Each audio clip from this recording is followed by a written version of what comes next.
Shalom Bapak Ibu Saudara yang kasih dalam Tuhan Yesus Kristus. Selamat datang di Sabda Bagi Anda bersama saya, Pastor Marcel Kanon. Dan sungguh luar biasa di mana kita dapat bertemu kembali untuk belajar firman Tuhan yang lebih dalam lagi. Di New Zealand masih musim panas ya.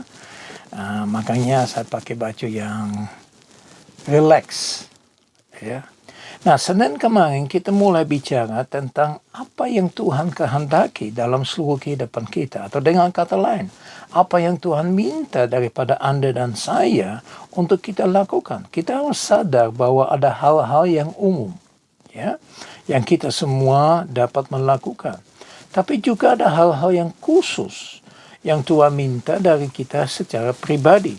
Sebagai contoh untuk menjadi hamba Tuhan. Ya, atau menjadi accountant, chef, guru. Jangan lupa juga, ibu rumah tangga itu satu pekerjaan yang luar biasa. Seringkali kita tidak merenungkan betapa beratnya untuk menjadi ibu rumah tangga. Jadi ini semua secara spesifik untuk seseorang yang tertentu, ya, yang benar-benar merasa dipanggil untuk melakukan tugas seperti itu. Tapi seperti tadi saya sudah bilang, juga ada hal-hal yang Tuhan ingin kita semua lakukan, yaitu adalah tugas yang umum. Nah, mari kita baca lagi Mika 6 ayat yang ke-8 dan dikatakan begini, "Hei manusia, telah diberitahukan kepadamu apa yang baik, dan apakah yang dituntut Tuhan daripadamu, selain berlaku adil, mencintai kesetiaan, dan hidup dengan rendah hati di hadapan Allah." Jadi sudah ada dua hal yang kita bahas. Yang pertama, berlaku adil. Seberapa jauh kita berlaku adil terhadap semua orang. Dengan kata lain, kita nggak membedakan orangnya. Semua orang kita berlaku dengan adil dan baik dan benar. Yang kedua, mencintai kesetiaan. Dan kemarin kita sudah bicara tentang kesetiaan. Seberapa jauh kita setia. Seberapa jauh kita setia kepada Tuhan dengan perkara-perkara yang kecil yang Tuhan percayakan. Ya seperti ini.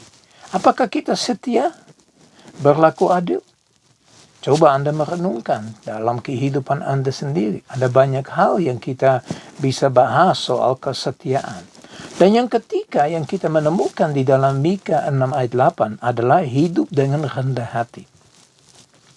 Nah, dan ini yang kita mau bicara pada hari ini. Coba kita renungkan. Apa itu sih hidup dengan rendah hati?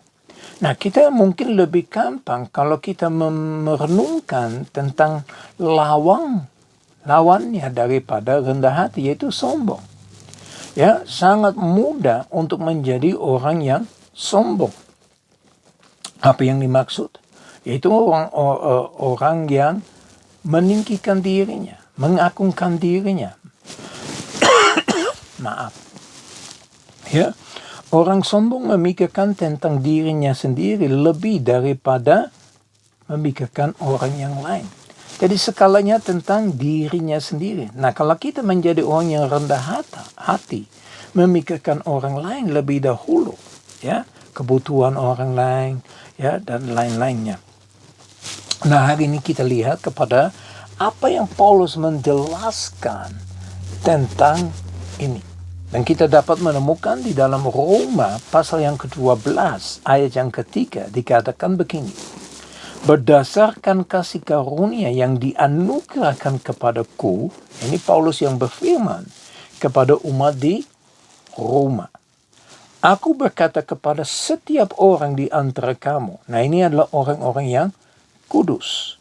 Ya, kita bisa baca di dalam Roma pasal yang pertama. Ya.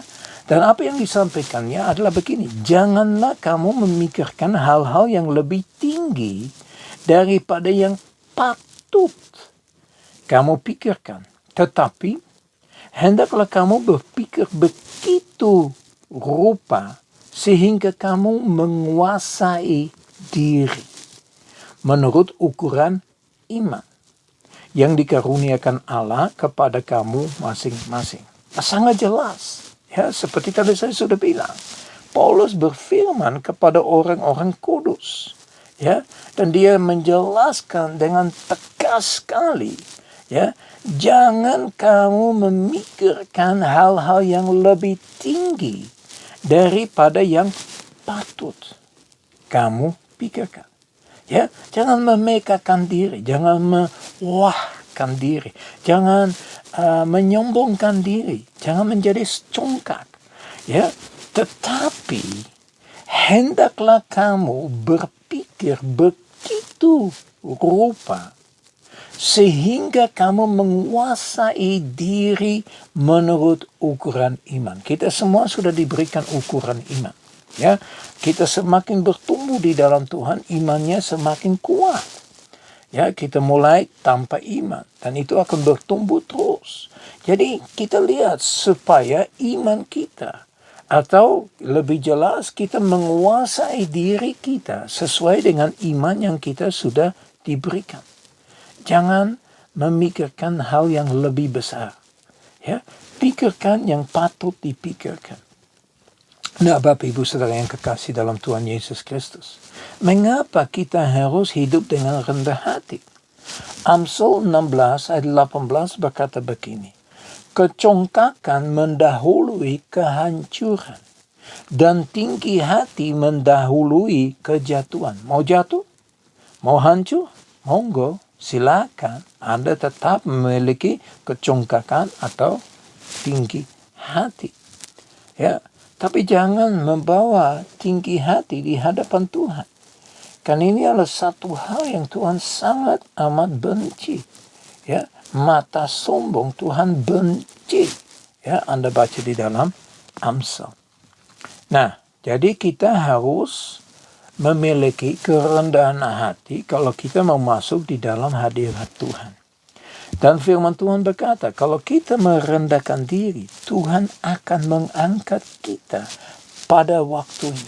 Kadang-kadang Tuhan mengangkat kita di saatnya yang kita tidak pikirkan. Di zaman kita pikir, ya sudahlah kita begini aja. Disitulah Tuhan bilang, ayo aku mau angkat kau. Ya, aku mau kau maju terus. Nah, pada waktu kita mulai bicara tentang kecongkakan, tapi juga tentang rendah hati, saya ingat kepada Yeremia pasal yang ke-9, ayat yang ke-23 dan 24. Dan dikatakan begini, beginilah firman Tuhan, janganlah orang bijaksana bermegah atau sombong, karena kebijaksanaan satu ketika itu bisa dihabiskan. Janganlah orang kuat bermegah karena kekuatannya. Janganlah orang kaya bermegah karena kekayaannya. Kenapa jangan? Karena itu semua bisa hilang seketikanya. Jangan mengandalkannya, ya, kekuatannya. Ya, jangan mengandalkan kebijaksanaan. Jangan mengandalkannya kekayaan. Ya, dikatakan dalam firman Tuhan ini terus. Ya. Tetapi siapa yang bermegah, baiklah bermegah karena yang berikut. Dengar baik-baik. Dalam hal ini kita dapat bermegah. Ya, ini dikasih kunci untuk kita dapat bermegah. Bahwa ia memahami dan mengenal aku. Aku itu siapa? Allah. Seberapa jauh kita memahami dan mengenal Allah. Bahwa akulah Tuhan yang menunjukkan kasih setia, keadilan, dan kebenaran di bumi.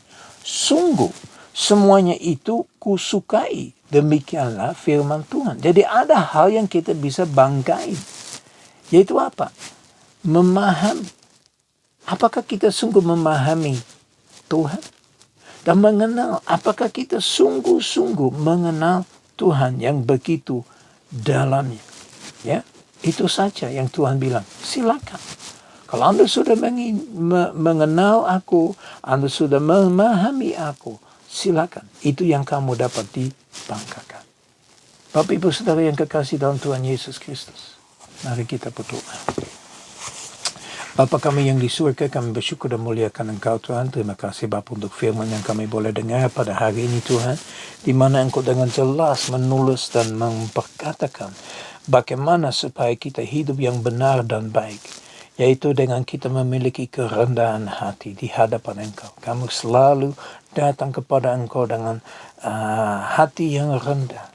Seolah-olah kita nggak miliki apa-apa, seolah-olah semuanya sia-sia dibandingkan dengan mengenal dan memahami Engkau sebagai Tuhan dan Juru Selamat yang hidup. Terus beracaralah dalam kehidupan kami, Tuhan. Tuntun kami, Tuhan, untuk tetap melakukan segala hal yang Engkau percayakan kepada kami. Sebagai seorang yang percaya kepada Yesus Kristus sebagai Tuhan dan Juru Selamat. Terima kasih Bapa. Dalam nama Yesus Kristus kami sudah berdoa. Haleluya. Amin.